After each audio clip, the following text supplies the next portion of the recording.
নমস্কার বন্ধুরা, আবারও একটা লটকানের ডিজাইন নিয়ে চলে আসলাম। এই লটকানটা আমি এমনি দেখিয়েছিলাম, এটা আবার পাড়ের শাড়ির যে পাড় হয় পাড়ের যে করে দেখাচ্ছি।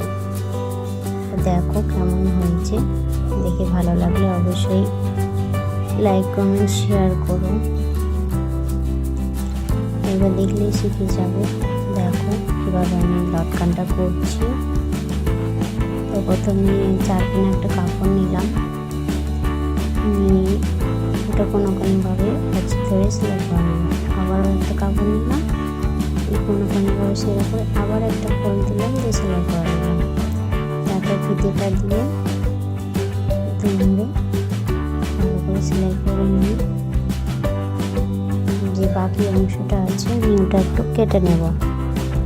কেটে নিয়ে উল্টে দিলেই হয়ে গেল। দেখো আমার লটকানটা কেমন হয়েছে। টাটা, বাই বাই, ভালো থাকবেন সবাই।